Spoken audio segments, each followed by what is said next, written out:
Senhor, irmãos. Amém? Nós vamos dar continuidade nesse estudo que o Senhor trouxe ao meu coração. Na verdade, essa palavra ela está no meu coração desde o final do ano, quando eu concluí aquele estudo de tempo de louvor, tempo de renovo e tempo de restauração. Estava no meu coração de ensinar sobre o verdadeiro louvor. E quando virou o ano, o nosso presbítero Cleiton já começou o ano falando sobre adoração, vida de louvor e vida de adoração, E aí, quando ele finalizou, essa palavra que estava no meu coração, mas tinha outras palavras, eu tinha outros estudos, e aí eu fui buscar do Senhor, e o que mais estava forte no meu coração era sobre esse tema. Eu entendo que Deus ele quer falar para a gente nesse tema, porque desde o ano passado ele já vem ministrando. Então, nós vamos, nesse momento, já começar. Eu vou fazer um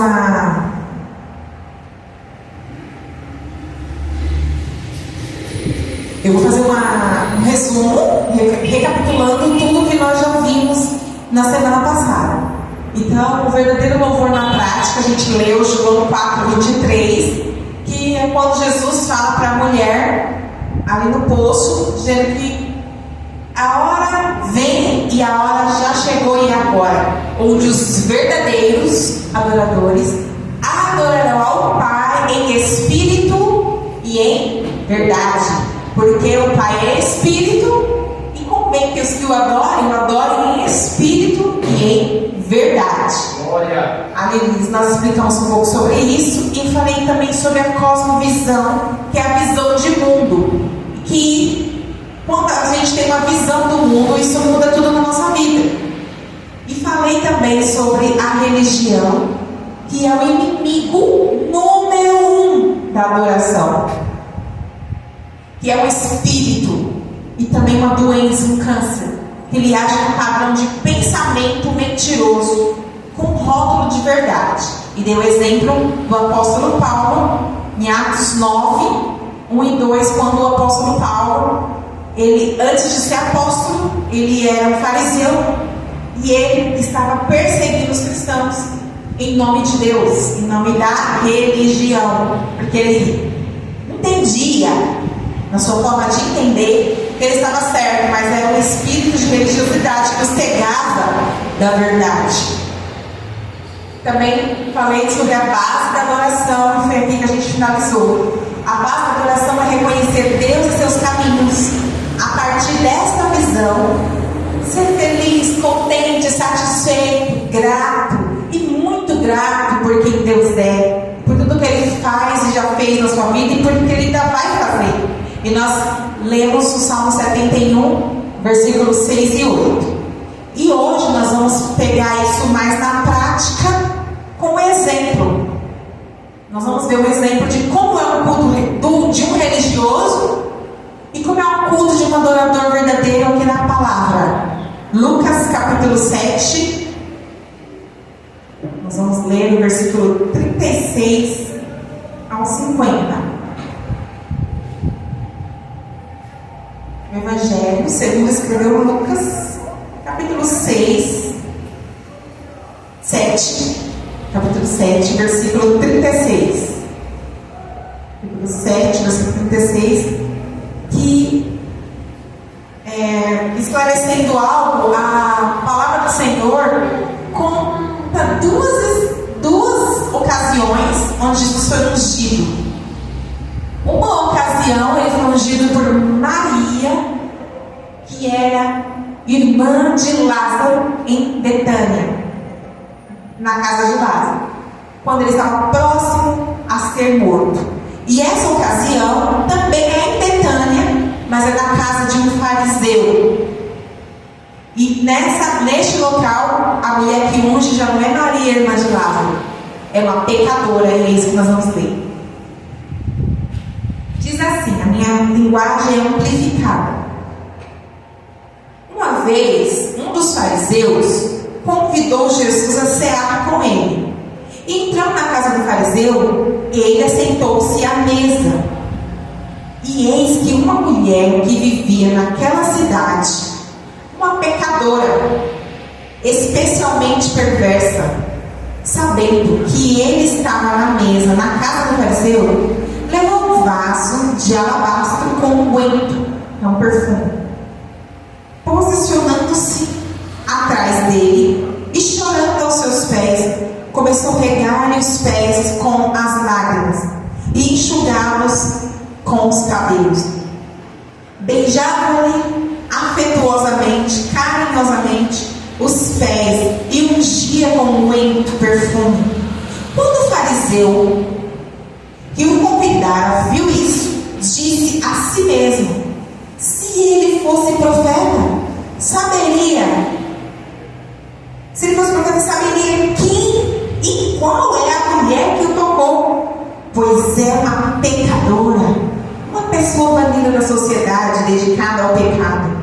Jesus respondeu: Simão, tenho algo a dizer-lhe. E ele disse: dize a mestre. Certo credor de dinheiro a juros tinha 2 devedores. Um devia 500 denários e outro 50. Não tendo ele com o que pagar, perdoou a ambos e disse: pois qual deles o amará mais? Simão respondeu: tenho para mim que aquele cuja dívida maior ele perdoou. E ele disse: julgaste bem. Então, voltando-se para a mulher, disse a Simão: vê esta mulher, entrei na sua casa, não me deste água para lavar os pés, mas ela regou os meus pés com lágrimas e enxugou-lhe com seus cabelos. Não me beijaste, mas ela, desde que entrei, não cessa vez após vez de beijar-me os pés. Não me ungiste a cabeça com óleo barato ou comum, mas ela me ungiu os pés com unguento, um perfume caro e precioso e raro. Por isso te digo que os seus muitos pecados são perdoados, porque muito amou, mas aquele que em pouco é perdoado, pouco ama. Então Jesus disse a ela: os teus pecados estão perdoados. E os que estavam à mesa começaram a dizer entre si: quem é este que até perdoa pecados? Mas Jesus disse à mulher: vai, a tua fé te salvou, vai em paz, fica livre de todas as aflições decorrentes dos seus pecados. Amém? Uma leitura um pouco extensa, mas nos traz aqui algumas verdades, nós vamos meditar sobre ela. Por que eu falei o culto? Porque o culto é uma forma da gente cultivar. E o fariseu, nós não sabemos exatamente o ponto ou a intenção que ele chamou Jesus para um jantar. Ele convidou Jesus para a casa dele para jantar. Mas a gente sabe que o fariseu, ele é um religioso. E quando ele convida Jesus, provavelmente ele não cria que Jesus era o Filho de Deus. Provavelmente ele não acreditava que Jesus era o Messias, que Jesus era o próprio Deus. Então ele convida Jesus talvez para conhecê-lo melhor, para entender, para testar Jesus ou algo assim. Mas na mesa, quando eles estão comendo ali, talvez até antes da comida, acontece um outro culto maravilhoso. Uma pecadora, provavelmente a casa do fariseu deveria ficar aberta e entrar muitas pessoas para aquele jantar, porque como aquela pecadora talvez não poderia entrar na casa do fariseu, talvez ela seria barrada, talvez ele não permitiria. Mas como estava aberta e muita gente, porque Jesus era uma pessoa pública, e onde Jesus ia e os discípulos, ia uma multidão, e todo mundo queria ver o que ia acontecer, então provavelmente tinha muita gente ali naquele ambiente. Mas Jesus era o convidado da mesa, era o convidado de honra. E segundo os costumes, o convidado de honra, ele era ungido com óleo na cabeça, diante de todos. Tanto que no Salmo lá, o salmista vai dizer: unges a minha cabeça com óleo, meu cálice transborda. Essa unção com óleo na cabeça, até o cálice transbordar, é uma honra feita a um convidado de honra num jantar, diante de todos os convidados que estão ali.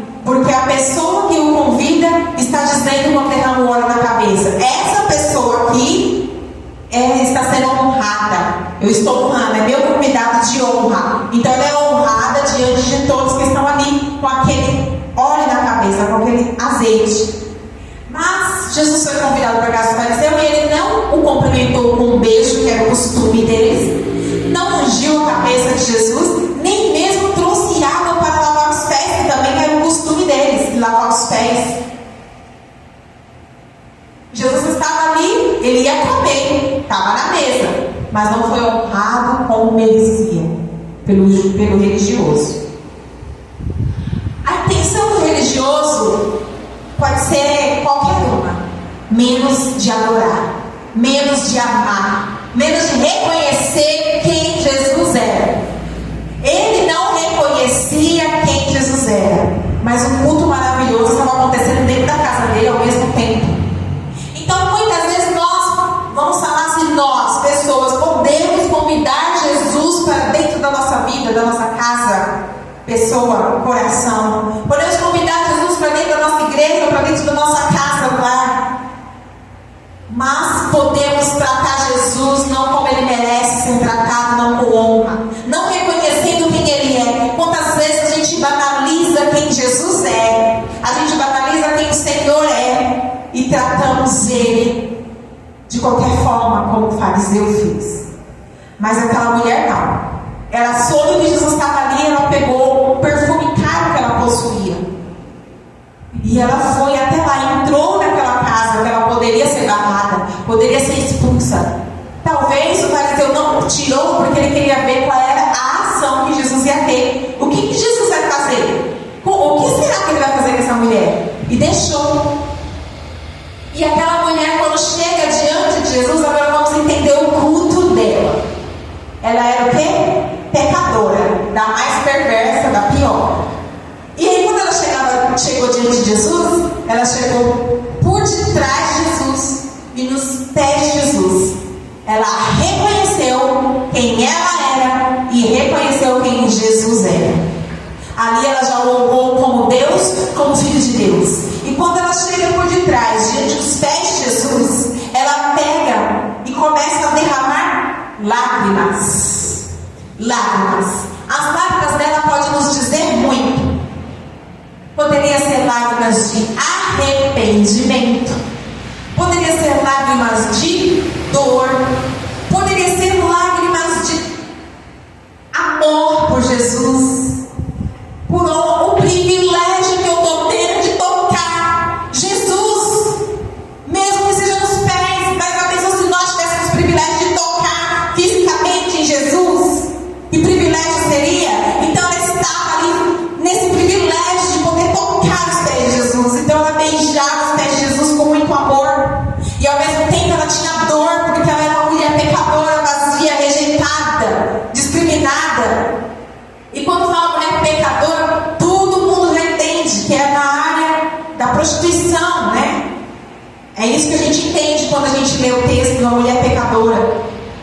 E se ela era realmente uma prostituta, uma mulher que andava assim, ela tinha muitas lacunas na sua alma, muitas feridas no seu psique, no corpo, e ela era muito devastada.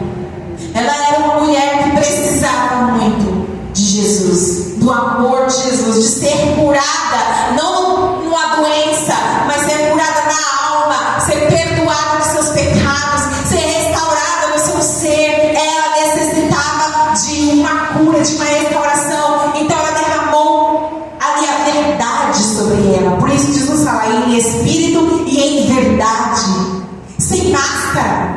O fariseu, provavelmente, quando ele estava na mesa, ele pensava: eu sou um fariseu, eu cumpro a lei, eu sou bom, eu sou justo, eu sou reto. Ela é pecadora. Quando nós mascaramos quem somos, olhando para nossos grandes feitos e nossas qualidades, nós nos tornamos religiosos, fariseus de coração duro, e não reconhecemos nem damos a honra a Jesus Cristo, como ele merece ser honrado e ser adorado por nós. E eu quero dizer nessa noite que quando aquela mulher reconhece quem ela é, sem máscara, sem fingimento, ela entrega uma adoração em espírito e em verdade. O que acontece muitas vezes conosco? A gente começa a se comparar com pessoas que a gente olha e julga estão na escola, olha para aquelas crianças, para as outras, eu sou crente, eu não cometo esse pecado, eu sou muito melhor porque olha, eu não sou pecadora, isso aí eu não faço. Começa a se sentir melhor do que as outras crianças ou os outros adolescentes, porque eles pecam e eu não. Só que, se você tiver esse tipo de pensamento, é fariseu, é pecado e é orgulho, porque isso não é uma verdade. Você não é igual a eles, não faz o que eles fazem, porque em você tem uma graça de Deus, em você habita Jesus, o Espírito Santo, Ele te escolheu, Ele te salvou, você tem algo que elas não têm, e que você é o canal de Deus para levar isso a elas. Aleluias. Talvez você é a única pessoa que elas vão ter contato que tem algo que elas não têm e que elas podem adquirir. Porque se elas também tivessem Jesus, o Espírito Santo sobre elas, acha mesmo que elas estariam fazendo o que fazem? Também não. E quantas vezes, eu estou dando esse exemplo, mas é em todas as áreas, quantas vezes nós olhamos para outra pessoa e julgamos e dizemos, eu não peco assim, eu não faço isso. Isso é a oração do fariseu. Quando ele bateu no peito e disse, obrigado, porque eu não sou igual a esse publicano, esse cobrador de impostos. Eu oro, eu jejuo, eu dou meu dízimo. Mas este é um pecador. Só que o publicano, cobrador de impostos, de joelhos, não conseguia nem levantar a cabeça, batendo no peito, dizendo, eu sou pecador, porque ele reconhecia o seu pecado. A verdade é que o fariseu, por mais que ele cumprisse a lei, ele era tão pecador quanto o publicano. O fariseu, Jesus estava lá, mesmo que ele cumprisse a lei, ele era tão pecador como aquela mulher. Por que ele tem pecadinho e pecador? Ela era considerada pela sociedade a pecadora, mas dentro dele tinha pecado. Ou vai dizer que ele era um santo? Não, ele não era. Agora, por ele cumprir a lei e se mostrar bonitinho diante das pessoas, uma boa reputação, isso fazia dele menos pecador? Não. Todos precisam de Jesus, porque a Bíblia fala que todos pecaram e todos estão destituídos da glória de Deus, e todos necessitam de um Salvador, e todos precisam do perdão e da graça. Então não existe isso. Todos nós precisamos dele em nós, e a graça dele em nós que nos impede de fazer o pecado e de estar na maldade. Mas quando aquele fariseu, pense consigo mesmo, julgando aquela mulher, dizendo, se ele fosse profeta, saberia que tipo de mulher é essa. Quem é essa mulher que está tocando?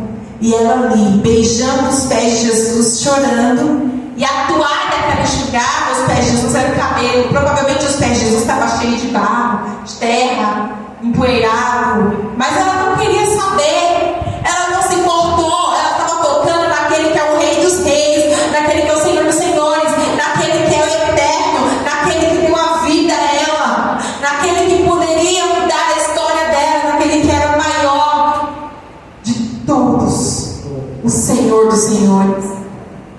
Então ela derramava ali o seu amor, e depois ela pegou uma oferta, que é um vaso, quebra e derrama aquele perfume, e aquele perfume enche a casa. Isso mostra que nós temos que dar tudo para o Senhor, nossa verdade, nossa sinceridade, nosso coração, nosso arrependimento, nosso amor. E ainda, se você tem algo a mais, o que mais você poderia dar para o Senhor? Talvez dar o seu tempo para Deus seja o seu perfume precioso. Porque nos dias de hoje, o tempo é algo precioso. Está difícil o tempo. Então entregar o seu tempo para o Senhor talvez seja um perfume precioso. O que mais você poderia entregar? Veja, pelo Espírito, o que você tem, e entregue a oferta para o Senhor. Mas essa oferta tem que ser voluntária, tem que ser uma oferta que vem do interior. Não porque eu ministrei aqui, não porque eu falei aqui, não porque você ouviu, eu tenho que fazer. Não, se isso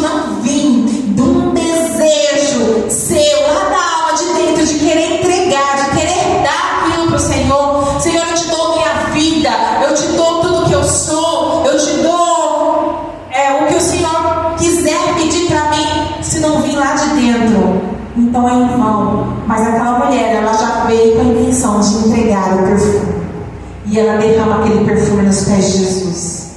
Mas aí o fariseu, pensando aquilo, Jesus conhecendo o pensamento, ele diz: eu tenho uma coisa para te falar. Nós estamos falando da verdadeira adoração na prática e usando o exemplo dessa história. E Jesus conta uma história de um credor, ou seja, de um agiota que estava ali devendo, que tinha dois homens que deviam dinheiro para ele. Um era uma quantia alta e o outro era uma quantia mais baixinha, mas os dois não tinham como pagar. É como eu e você, que temos, um tem mais pecado, o outro tem menos pecado, mas nenhum tem como pagar. Ambos estavam devendo, ambos estamos devendo a Deus, nós somos pecadores, estamos necessitados da graça do Senhor. E aí o agiota, que é o credor, perdoa a dívida dos dois, assim como Deus, representado aqui por esse homem, perdoa todos os pecados, meu, seu e de todos. Mas aquele que reconhece e que entende do que foi perdoado, é esse que vai amar mais a Deus. Se você não tem consciência, não reconhece quais são os seus pecados, as suas iniquidades, se você acha que você não tem pecado, como você vai amar mais o Senhor? É o fariseu que achava que era santo, que achava que era melhor, que não tinha pecado. Então ele olhava e ele não conseguia amar Jesus, ele não conseguia reconhecer que Jesus era o Messias e que ele necessitava de Jesus tanto quanto aquela mulher. E que se ele soubesse quem era que ele chamou para jantar na casa dele, que é o Criador do universo, o dono de tudo, ele honraria muito mais a Jesus. Porque por muito pouco, muitas vezes a gente honra pessoas e outras coisas mais do que a Jesus. Mas se nós, muitas vezes, sem entender, começarmos a honrar o Senhor Jesus, nós vamos colher consequências disso. Porque Jesus ele dá consequências disso. E eu já vou dizer quais são as consequências. Aleluias. Mas naquele momento que ele fala essa parábola, e ele pergunta para o fariseu: então, quem vai amar mais? Aí o pastor suponha que é aquele que tinha dívida maior, porque foi mais perdoado. Imagina se você estiver devendo algo muito alto, que você não tem como pagar, e você é perdoado, você vai ficar muito grato, muito feliz. E aí Jesus disseste bem, porque eu entrei aqui na sua casa, olha como você me tratou. Você não me tratou com honra, você não me amou, você não me ungiu a cabeça, não me deu um beijo de saudação, você não lavou os meus pés com água. Agora esta mulher que você está dizendo que é pecadora e reconhece que precisa de mim, que precisa do meu perdão, essa mulher, ela não parou de lavar os meus pés com lágrimas. Ela enxugou os cabelos. Ela não parou de beijar os meus pés. Tudo que era para o fariseu fazer, porque era a casa dele, a pecadora que nem deveria estar ali, fez. E ela fez melhor do que ele, porque ela derramou um perfume raro e caro, e muito caro. Aquele perfume é um perfume que um frasco daquele daria um ano de trabalho. Eles falavam que era 300 denários, que era equivalente a um ano de trabalho. E ela derramou um frasco de perfume nos pés de Jesus e ungiu Jesus. Porque ela entendeu o valor que Jesus tem.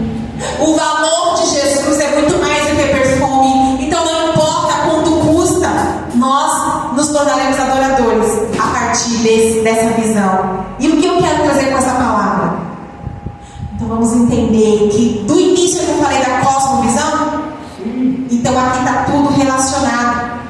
A visão do fariseu o tornou religioso porque ele tinha uma visão de mundo que ele era muito santo, muito bom. Eu cumpro a lei, eu sou santo, eu sou bom.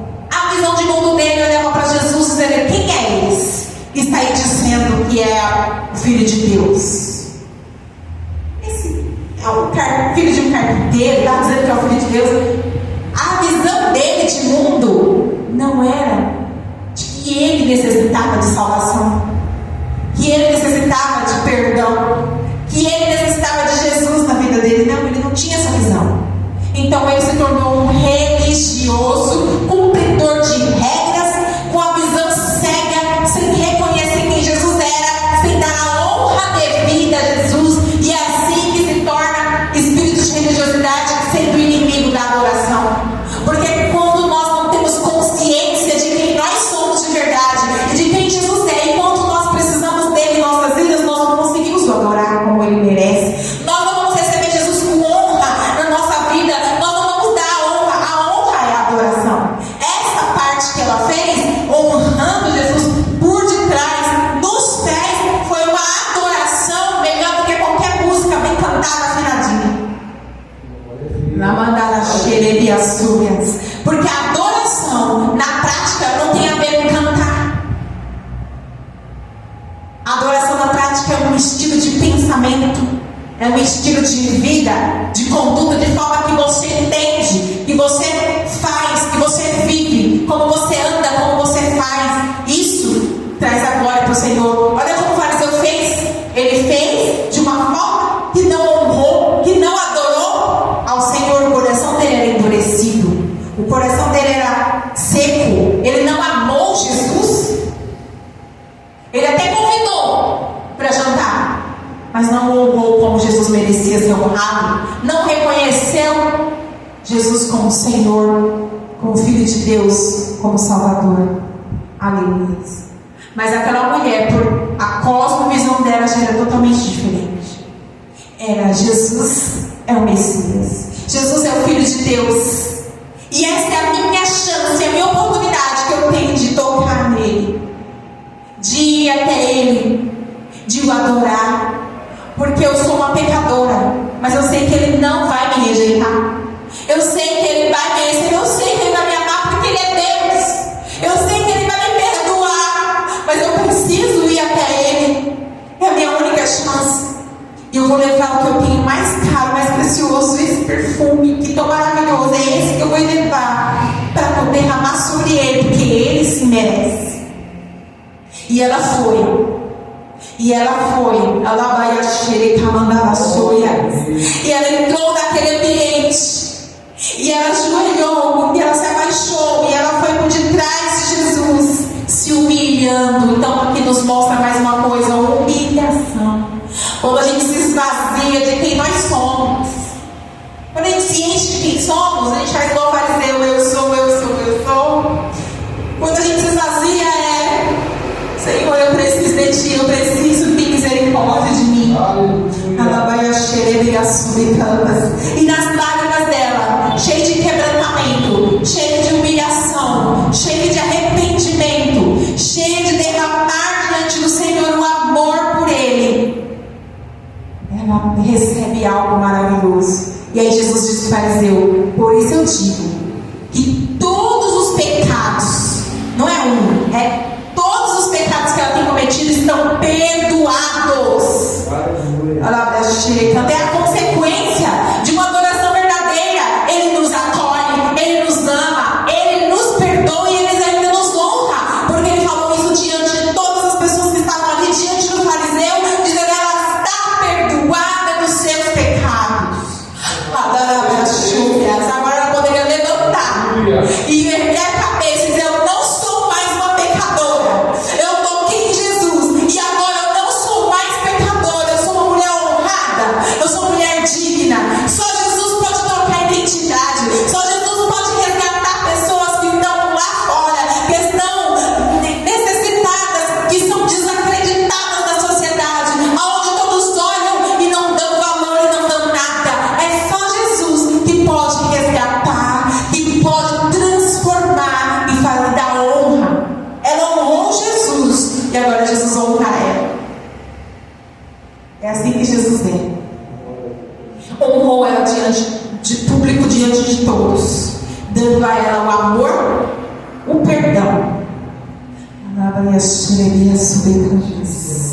Aleluias. Glória a Deus.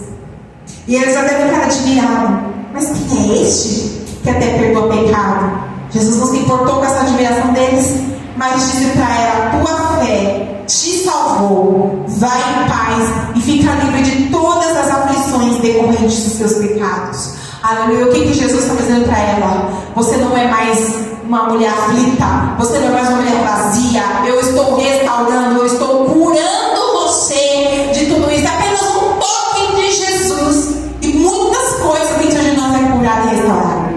Mas posição sua de quebrantamento diante da glória do Senhor. Mas é necessário vir com quebrantamento e com arrependimento. Ele é fiel e poderoso para transformar, para curar traumas, para curar feridas, para restaurar vazios, sabe? Ser todo dilacerado, todo arrebentado, o coração todo fragilizado. Jesus restaura com apenas um toque. E nem foi ele que tocou, foi ela que tocou nele, e ele apenas liberou uma palavra. E essa palavra que ele liberou trouxe para ela restauração, cura. Glória a Deus. Aleluia. E ele deu para ela paz. Vai em paz. E aleluia. E agora ela não iria mais ser vista nem viver como uma pecadora e sendo humilhada pelos outros. Aleluia. E essa é uma parte da adoração na prática. Eu quero dar a introdução no próximo slide, mas não vou terminar hoje, que é na nossa vida. Esse slide vai dizer assim, ó: depois da visão de quem Deus é admirar sua grandeza, incluindo a contemplação da natureza, e ser, né, alguém extremamente grato. O que isso significa? Então vamos traduzir essa frase. Dentro da história que a gente acabou de falar, a gente falou da visão de quem Deus era. Ela reconheceu Deus em Jesus encarnado. Então ela foi lá e derramou uma verdadeira adoração. Mas isso também pode vir pela contemplação da natureza. Como assim a contemplação da natureza? Quando você olha para a natureza, para seres vivos, para a criação de Deus, para o céu, para tudo que se torna a natureza, até mesmo para nós seres humanos, para animais, a gente vai ver Deus em cada coisa, como Deus cuida. Eu ouvi, eu não lembro quem estava falando isso, que as pessoas que vivem na cidade e não têm tanto contato com a natureza, algumas se tornam ateus, mas pessoas do campo que vivem no meio da natureza, na plantação, na criação de gado, que tem muito contato com a natureza, esses não viram ateus, eles sempre acreditam que Deus existe. Porque quando Deus criou a natureza, Ele criou a natureza para apontar que Ele existe. E quando a gente olha para a natureza, não tem como dizer que Deus não existe. De tão perfeita que ela é. Podem tentar falar o que quiserem, mas não tem possibilidade de não ser Deus que tenha criado a natureza. E quando a gente vê a beleza, a perfeição da natureza, mesmo depois de estragada pelo pecado, a gente vai glorificar a Deus. A gente vai ser grato porque todos os dias o sol nasce, todos os dias o sol se põe. O Senhor manda para nós o oxigênio. Ele faz nosso corpo funcionar como uma máquina. Eu penso que maravilha que o ser humano, o cérebro, como que funciona o nosso corpo, o nosso organismo. É lindo. Como nós não vamos glorificar a Deus? Como nós não vamos entender e admirar a sua grandeza, o seu poder? Então é aí onde entra a adoração na prática. Nós vamos estar olhando essas coisas. Eu quero ler com vocês Deuteronômio 10. Eu gosto de ler na minha por conta da linguagem. 10, 17. 17 ao 21 eu vou ler. Ali eu coloquei até o 19. Diz assim, ó: Pois o Senhor vosso Deus é o Deus dos deuses, o Senhor dos senhores, o Deus grande, poderoso e terrível, e não faz acepção de pessoas, nem aceita recompensas, que faz justiça ao órfão e à viúva, e ama o estrangeiro, dando-lhe pão e vestes, pelo que amareis o estrangeiro, pois fostes estrangeiro na terra do Egito. Ao Senhor teu Deus reverentemente temerás, e a Ele servirás, e a Ele te chegarás, pelo seu nome jurarás. Ele é o teu louvor, o teu Deus, que te fez essas grandes e terríveis coisas que teus olhos têm visto. Aleluia. Então tem que ler até o 21, porque no 21 está falando, ó, Ele é o teu louvor, que fez essas coisas grandes e terríveis e coisas que os teus olhos têm visto. Glória a Deus. Você já contemplou milagres do Senhor? Se você não contemplou um milagre do Senhor, quer dizer que você contempla todos os dias milagres do Senhor. Todo dia quando você acorda é um milagre, você está vivo, você tem vida, você está na terra, você tem contemplado milagres. Agora, eu já presenciei alguns milagres. Eu já vi pessoa que era surda ouvir. Eu já vi pessoas sendo curadas, vomitando doenças. Eu já fui curada mais de uma vez no meu corpo. E sei o poder do meu Deus. A minha mãe foi curada muitas vezes, várias vezes, de várias coisas. Eu já vi milagres acontecer. Dentro de casa, a gente sempre viu milagres acontecer. Mas quando nós olhamos para as coisas que Deus faz, que Deus fez, nós vamos ser adoradores. Então, 2, ações de graça. Mas não é repetitivo? Não. Sabe por que não? Porque quando a gente fala que ser grato é uma forma de pensamento, um estilo de vida e uma forma de entender, um coração grato. Um coração grato, ele é contente, feliz, satisfeito. Eu estou grata, estou feliz, estou satisfeita. E a ação de graça é muito profundo isso aqui. Eu vou dar uma introdução sobre essa parte, mas eu não sei se eu vou conseguir terminar porque é muito profundo. Porque a ação de graça, você fala de uma ação. E a ação de graça, eu vou explicar de uma forma bem lúdica, bem infantil, para você entender. Vamos fazer uma festa de aniversário. Aí você vai para a festa de aniversário, leva o quê? Presente. O presente, o aniversariante ganha festa e ganha presente. De quê? De graça. Então, a gente dá um presente de graça. A gente dá alguma coisa para alguém de graça. Aí você fala assim, ai, tá dando ali de graça um sorvete. Aí você vai olhar para aquela filona, todo mundo quer pegar sorvete de graça. Ah, tá dando café de graça. Aí todo mundo naquela fila para pegar café de graça. Então, isso é uma ação de graça. É você ter uma ação que a pessoa que vai receber essa ação, ela não vai pagar, mas ela também não vai merecer. É imerecido. Então a graça, a ação de graça é uma ação aonde você dá algo que a pessoa não merece. Talvez alguém que você nem conheça. Quantas ações de graça você já fez? Se não fez, está precisando fazer.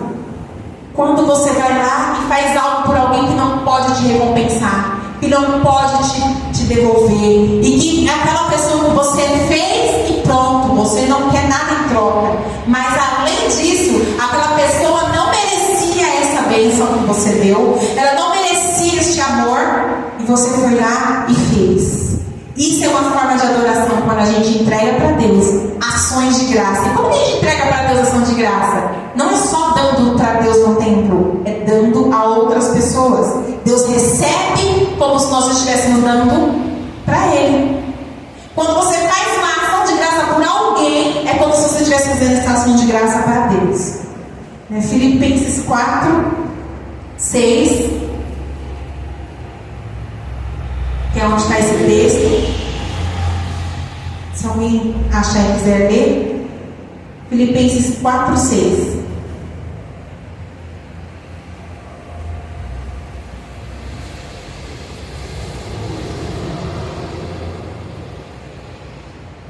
Não se preocupem com nada, mas em todas as orações peçam a Deus o que vocês precisam e orem sempre com o coração agradecido.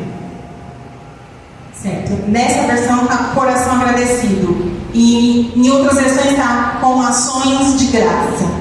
Né? Então, o coração agradecido te leva a ter uma ação de graça. E a ação de graça, muitas vezes,